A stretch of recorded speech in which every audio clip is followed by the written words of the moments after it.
انسان کا شرف، اس کی عزت اور اس کا وقار علم ہے۔ اس لیے سیدنا علی المرتضیٰ فرماتے ہیں ہم اللہ کی تقسیم پہ راضی ہو گئے، اس نے ہمیں علم عطا کر دیا اور جاہلوں کو مال دیا۔ مال سے علم افضل ہے۔ حضرت عبداللہ ابن عباس رضی اللہ تعالیٰ عنہ فرماتے ہیں، ابن عساکر نے اپنی تاریخ میں لکھا کہ حضرت سلیمان علیہ السلام کو اختیار دیا گیا، چاہے مال لے لو، چاہے سلطنت لے لو، چاہے علم لے لو۔ تو انہوں نے کہا مالک مجھے علم عطا کر دے، کہا اس کے صدقے مال اور سلطنت بھی عطا کر دی۔ یہ علم کے پیچھے پیچھے چل کے آئیں گے۔ تو علم بنیاد ہے، علم شرف ہے انسانیت کا، علم وجہ عزت ہے۔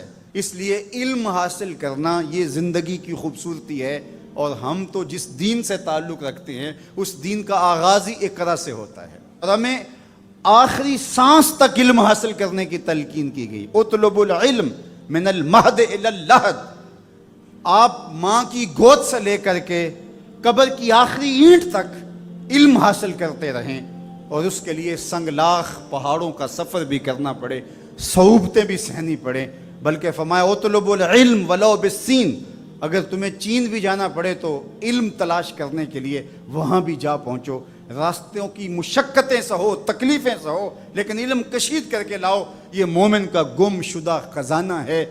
اگر کسی شخص کو ڈاکٹر یہ بتا دیں کہ تیری طبی صورتحال یہ بتا رہی ہے کہ تیرے پاس زندگی کی چند سانسیں باقی ہیں، آج ڈاکٹر کہہ دیتے ہیں کہ اس کی مریض کی خدمت کر لو، کینسر اس سٹیج پہ پہنچ گیا کہ اب بچنے کی کوئی امید باقی نہیں رہی، مریض کو بھی بتا دیا جاتا ہے کہ اب اللہ اللہ کر لو، رب کو راضی کر لو، اب زندگی بس مہمان ہے، چراغ سحر ہے، بجھا جا رہا ہوں، یہ معاملہ ہے تمہارا، تو اب بس اپنی آخرت کی فکر کرو۔ اب وہ کیا کرے جسے پتہ چلے کہ میرے پاس 2 دن ہیں، 3 دن ہیں، 5 دن ہیں، 10 دن ہیں، ڈاکٹر اندازہ بتا دیتا ہے، حتمی علم تو اللہ کے پاس ہے، تو وہ کہے کہ تم بس جانے والے ہو، تو کیا کرے وہ؟ نمازیں پڑھنے لگ جائے، نوافل پڑھے، روزے رکھے، صدقہ و خیرات کرے، یہ سب کرنا چاہیے اس کو، لیکن علماء نے کہا کہ وہ علم حاصل کرنے لگ جائے تاکہ اس کی موت حالت طالب علمی میں آئے۔ اور سنن دارمی میں روایت موجود ہے، حضور علیہ الصلوۃ والسلام کا فرمان کہ جو شخص علم حاصل کرنے میں مصروف ہوا اس لیے کہ اسلام کو زندہ کرے، فوت ہو گیا، وہ علم حاصل کرتے کرتے طالب علمی کے دوران انتقال کر گیا، قیامت کے دن اس کے اور نبیوں کے درمیان صرف 1 درجے کا فرق ہوگا۔ علم کی وجہ سے اس کو یہ شان اور یہ عظمت نصیب ہوگی۔ تمام علماء اس پہ متفق ہیں کہ علم عمل سے بہتر ہے، اس لیے کہ عمل صفت العبد ہے اور علم صفت اللہ ہے، صفت باری تعالیٰ ہے، صفت معبود ہے۔ معبود کی صفت عبد کی صفت سے افضل ہوتی ہے، تو علم جو ہے وہ افضل ہے عمل سے، عبادات سے۔ بلکہ ارشاد فرمایا جب حضور علیہ السلام سے 2 اشخاص کا ذکر ہوا، ایک عابد ہے، تہجد گزار ہے، شب زندہ دار ہے، صائم النہار ہے، قائم اللیل ہے، بہت عبادتیں کرتا ہے، اور دوسرا بس فرض پڑھتا ہے اور کتاب کھول کے بیٹھ جاتا ہے، نشر علم کے لیے لگ جاتا ہے، جو بھی ذرائع ہیں اس دور کے تو اس کے مطابق وہ علم بانٹنے لگ جاتا ہے۔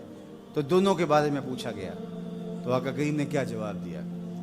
فضل العالم علی العابد کا فضلی علی ادناکم، عالم کی فضیلت عابد پر اس طرح ہے جس طرح تم میں سے ایک عام آدمی پر میری فضیلت ہے۔ عالم کا موازنہ جاہل سے یہاں نہیں ہو رہا کہ جو مطلق جاہل ہے اور ایسا جاہل کہ جو عمل سے بھی خالی ہے۔ عالم کا مقابلہ یہاں بدکار سے نہیں ہو رہا، عالم کا مقابلہ یہاں کافر سے نہیں ہو رہا، تہجد گزار سے، شب زندہ دار سے اس کا موازنہ ہو رہا ہے، اور یہ رات کو سویا رہتا ہے لیکن دن کو نشر علم کرتا ہے، اور دوسرا راتوں کو بھی جاگتا ہے، دن کو بھی روزے رکھتا ہے، عبادات، ذکر، اذکار، تسبیح و تحلیل، زندگی کا معمول خوبصورت، صحیح معنی میں عابد ہے، زاہد ہے، تہجد گزار ہے۔ اتنا فرق ہے۔ ایک روایت میں یہ ہے جس طرح 14ویں رات کے چمکتے ہوئے چاند کی فضیلت ستاروں پہ ہوتی ہے، اور جتنا یہ فرق ہے اس طرح عابدوں پر عالم کی فضیلت ہے۔ تو یار اگر وہ عالم ساتھ عابد بھی ہو وہ عالم ساتھ تہجد گزار بھی ہو، شب زندہ دار بھی ہو، تو پھر اس کے درجے کتنے بلند ہوں گے۔ اس لیے فرمایا کہ صبح اس حال میں کر کہ تو عالم ہو یا طالب علم ہو یا علماء کی باتیں سننے والا ہو یا علماء سے محبت کرنے والا ہو۔ اور فرمایا ولا تکن خامسہ، پانچواں نہ بننا، پانچواں بنا تو ہلاک ہو جائے گا۔ اب میں اور آپ دیکھیں کہ ہم ان میں سے کس زمرے میں آتے ہیں۔ تو کہا یا خود عالم بن جا، یا علم سیکھنے والا بن جا، یا علماء کی بات سننے والا بن جا، یا ان کے ساتھ محبت کرنے والا بن جا۔ ولا تکن خامسہ، پانچواں نہ بننا۔ اللہ ان چاروں میں سے ہمیں کوئی بنا دے، اور ہم علم کے جمال کو اپنا اوڑھنا بچھونا بنا لیں۔ علم ہمارا حسن بن جائے، علم ہماری خوبصورتی بن جائے، اور علم ہماری زندگی کا وہ نور بن جائے۔